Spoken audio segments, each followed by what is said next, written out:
চাই লওক আমাৰ ৰাতিপুৱাৰ কাতি বিহু স্পেচিয়েল কি। চ' এইটো হৈছে আমাৰ তিলপিঠা, আমাৰ অসমীয়াৰ গৌৰৱ, অসমীয়াৰ পৰিচয় তিলপিঠা। নাৰিকলৰ সৈতে চুজি লওঁ, নাৰিকলো লওঁ, তেলপিঠা, এটা সৰু তেলপিঠা, এটা ডাঙৰ তেলপিঠা। চ' এইখিনি গোটেইখিনি বস্তু পূৰা হোম মেকিং হয়, তাত ঘৰত বনোৱা হয়। আৰু যিহেতু আমাৰ তিলপিঠাৰ কথা কৈছোঁ, যে তিলপিঠাটো আমাৰ এটা পৰিচয় হয়, আমাৰ গৌৰৱ বুলি কওঁ।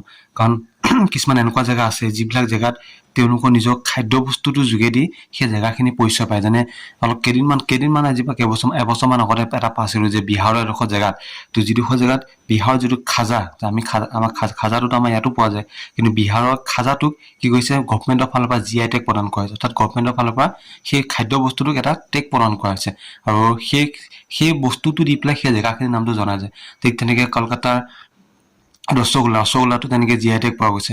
ঠিক তেনেকে আমাৰ অসমীয়া কি হৈছে এটা মৰমৰ এটা খাদ্য বস্তু, এইটো হৈছে তিলপিঠা। আৰু যিটো পুৰা হোম মেকিং হয়, মানে যিটো ইয়াত কোনো ধৰণৰ কি নাথাকে, ৰাসায়নিক পদাৰ্থ কোনো মিলা নাথাকে, ঘৰৰ চাউল থাকে, ঘৰৰ তিল থাকে, ঘৰৰ মিঠৈ থাকে, কোনো ধৰণৰ ধৰি লওক এনেকুৱা দেহাটো ক্ষতি কৰিবলৈ কোনো ধৰণৰ বস্তু নাথাকে। তো এইটো আমাৰ অসমীয়া পৰিচয়। আমি যেতিয়াৰ পৰাই আমাৰ অসমীয়া মানুহে বিহু পালিব লৈছে, বা বহুত দিনৰ পৰাই, বা বিহু যেতিয়াৰ পৰাই পালন হৈ আছে, তেতিয়াৰ পৰাই আমাৰ এই পিঠা প্ৰত্যেকটো বিহুতে, কাতি বিহু হওক, মাঘৰ বিহু হওক, বা বহাগ বিহু হওক, চবতে পালন কৰে। গতিকে ইয়াকো যদি আমি অকণমান ভালকে চেষ্টা কৰোঁ, গোটেই ভাৰতবৰ্ষৰ আগত ভালকে দাঙি ভালকে প্ৰদৰ্শন আমি কৰিব পাৰোঁ, তেনেহ'লে এটা সময়ত চাগে আমাৰ তিলপিঠাও চাগে কি পাব, এটা GI টেগ পাবলৈ সক্ষম হ'ব। কিন্তু তাৰ কাৰণে হয়তো আমাৰ অসমীয়া মানুহখিনি অকণ কষ্ট কৰিব লাগিব। গতিকে এয়াই হৈছে আমাৰ